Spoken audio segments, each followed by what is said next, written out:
பகவானே தினந்தோறும் படி இழக்க போறதெல்லாம் ஒரு வாசகம் தான். ஆமா பார்வதி. கைலாசத்துல நான் அண்ணன் தனியா இருக்கிறேன் அல்லவா? சரி. இந்த ஈஸ்வரனுடைய அம்சத்துல ஈஸ்வரனோட அம்சத்துல ஈஸ்வரன் யாரு?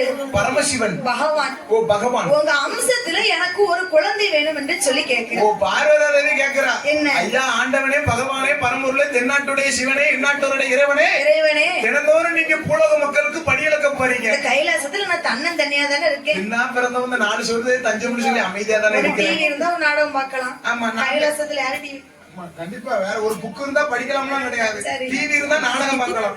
மேல சொல்லுதான். அதான் பார்வதி அம்மா கேக்குறேன். என்ன கேக்குறேன்? உங்க அம்சத்துல எனக்கு ஒரு குழந்தை வேணும் என்று சொல்லி எல்லா பெண்ணா பிறந்தவனும் ஆசைப்படக்கூடிய விஷயம். கணவனே என்ன பார்த்த மாதிரி எனக்கு ஒரு பிள்ளை வேணும்னு எல்லாரும் சொல்லக்கூடிய விஷயம் தானே. அப்படிதான் ஆசைப்பட்டேன். சரி அதுக்கு வெளிநாட்டுக்கு போன பிறகு ஒரு முண்டக்கண்ணை பிறந்தான். வெளிநாட்டு போன பிறகு அப்ப யோகக்காரன் கரும்பட தூர் மாதிரி அடேங்கப்பா வந்து பார்க்க பிள்ளைங்கம்மான்னு தரகாமலாம். சரி என்ன கருப்பேன் இருக்கா, நீ ஜோக்கும் நான் ஜோக்கும் பிள்ளையா கருப்பேன் இருக்கேன். சரி தலைப்புல தாய்மாமன் ஜாடு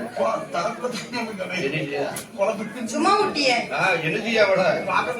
ஆமா சரி, அவ வந்து ஆள் வரமுட்டு பிள்ளை படிச்ச பிள்ளை ஒண்ணும் பண்ண முடியாது. அவன் சொன்னா நீ கேட்டுதான்.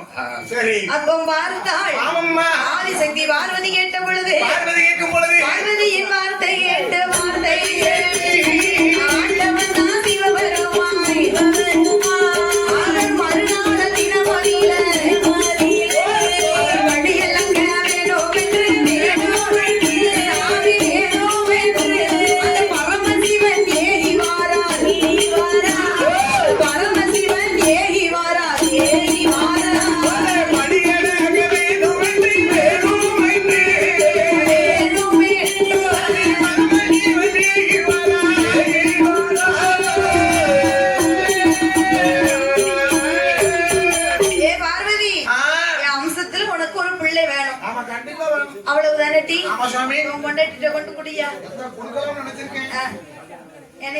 மாத்தி கல்யாணம் பண்ணிக்கிட்டீங்கல்ல.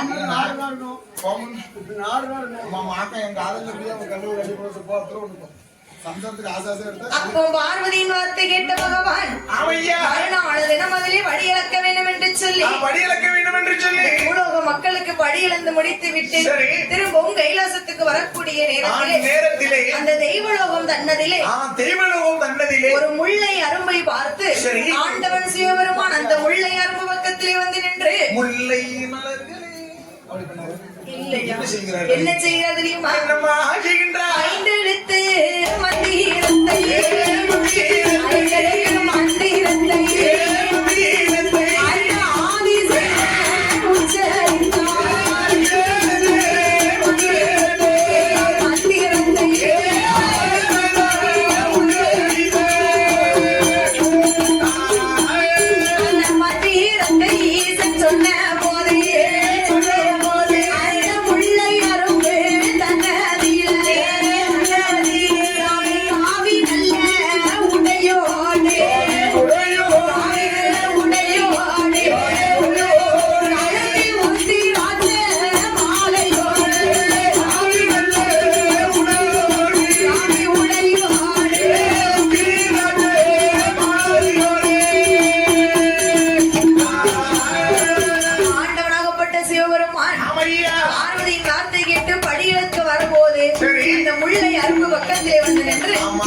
அப்படின்னு சொல்லி ஐந்தெழுத்து மந்திரத்தை ஆதிசிவன் உச்சரித்தார்.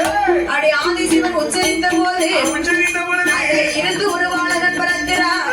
காவி உடையோடு கழுத்தில் உத்தராட்ச மாலையோடு கையிலே கமண்டலத்தோடு தவ கட்டையோடு வந்து பிறந்தார்.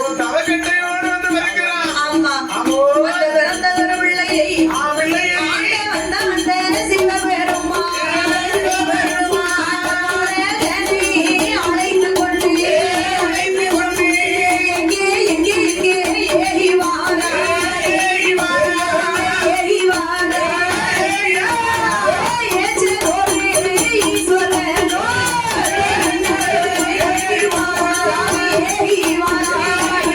Hey,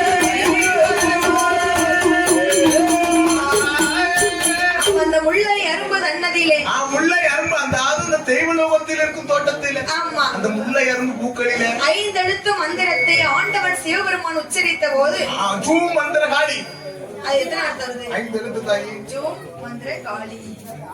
சூயும் 2 எழுத்து. அப்படி போட்டு பாரு. அந்த காய்க்கிட்டு கடை பார்ப்போம். சரி. ஆண்டவன் சிவபெருமான் 5 எழுத்து மந்திரத்தை உச்சரித்த பொழுது உச்சரித்த வேளையில் காவி உடையோடு கழுத்தில் உத்திராட்ச மாலையோடு உத்திராட்சை மாலையோடு அழகான ஒரு பாலகன் வந்து பிறந்தான் அல்லவா? விருந்திருக்கிறேன் அல்லவா? அந்த பாலகனை அப்படியே கைலாசத்துக்கே அழைத்து வந்தான். கைலாசத்திற்கு கைத்தலாங்களாக அழைத்து வந்து தினந்தோறும் பார்வதி அம்மா என்ன செய்வா? பாத பணிவிடை செய்வாள் அல்லவா? அடியிழந்து வந்த உடனே பாத பணிவிடை எல்லாம் செய்து முடித்து சரி. கைலாசம் உள்ளே அழைத்து சென்றான். அழைத்து சென்று ஆண்டவா பகவானே, பார்வதி. அடியிலக்க போகும்போது ஒத்தையிலத்தான் நம்ம போனீங்க. சிங்கிளா பணிங்க போகும்போது இப்ப கமிட்டர் வந்திருக்கீங்களா? இல்லதான் இப்ப இன்னொரு பாலகனை கூட்டிட்டு வந்திருக்கீங்களே, என்ன விவரம்? என்ன காரணம் ஏ அம்மா, ஏ பார்வதி, அத்தான் நீதானே என் அம்சத்துல ஒரு பிள்ளை வேணும்னு சொன்ன. சுவாமி, என்ன உங்கள் அம்சத்திலே ஒரு குழந்தை கேட்டது வாசவம் தான். வாசகம்தான். உரிச்சு வச்ச மாதிரி எல்லாம் அவருக்குள்ள குழந்தை இருக்குது. அப்படி இருக்கானே, இவன் யாரு, எப்படி பதிவு செஞ்சீங்க?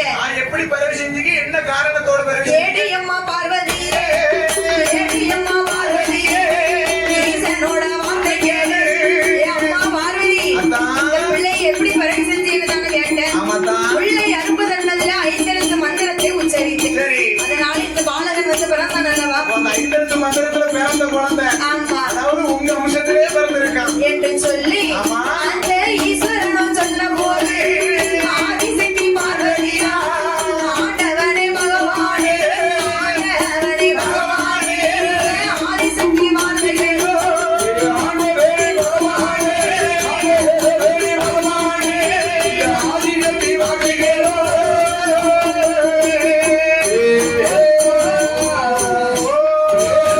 பார்வதி கிட்ட இப்படித்தான் இந்த பிள்ளையை பிறவி செஞ்சேன்னு சொன்ன உடனே சரி. உங்களுக்கு பேர் கொடுக்க வேண்டும் என்று சொல்லி பார்வதி கேட்ட பொழுது பார்வதி சொல்லுகிறா, என்ன? ஐயா தென்னாட்டுடைய சிவனே, என்னய்யா? பெற்றது ஒரு குழந்தைக்கு பெத்தவங்க பேர் வச்சாதான் மத்தவங்க பேர் சொல்லி அழைக்க முடியும். பேர் சொல்லணும் இல்லையா அதனால நம்மளே இந்த குழந்தைக்கு பேர் வைப்போம் என்று சொல்லி என்று சொல்லி சரி. பிள்ளை அரும்பில் இருந்து பிறவி செய்ததாலும் பேர் செய்ததா ஈஸ்வரனுடைய அம்சத்திலே பிறந்ததாலும் ஈஸ்வரனின் அம்சத்திலே பிறந்ததாலும் முனீஸ்வரன் என்றே பெயர் கொடுத்து அப்போ பார்த்தார். முனீஸ்வரன் கேட்கிறார், என்ன கேட்கிறாரு? ஐயா ஆண்டவா, பகவானே பரம்பொருளே, திடீர்னு என்ன பிறவி செஞ்சிருக்கீங்களே, விவரம் என்ன? தாங்களை அழைத்த விவரம் என்ன, காரணம் ஏ என்ன? அப்பா முனீஸ்வரா, ராணி. என் மனைவி பார்வதி தான் உன்னை பிறவி செய்ய சொன்னான். சரி. ஈசன் அம்சத்துல பிறவி செஞ்சதால உனக்கு முனீஸ்வரன் என்ற பெயர் கொடுத்து முனீஸ்வரன் என்று பெயர் கொடுத்து இந்த கைலாசத்துல உனக்கு என்ன வேலைன்னு கேட்டா, சரி. இந்த கடவுளாகப்பட்ட சிவபெருமானுக்கு ஆண்டவனாகப்பட்ட சிவபெருமானுக்கு 6 கால பூஜையை அழகா செய்யணும். முனீஸ்வரனுக்கு வேலை கைலாசத்துல. ஆமா, அது என்ன வேலை? 6 கால பூஜை செய்யக்கூடிய வேலை.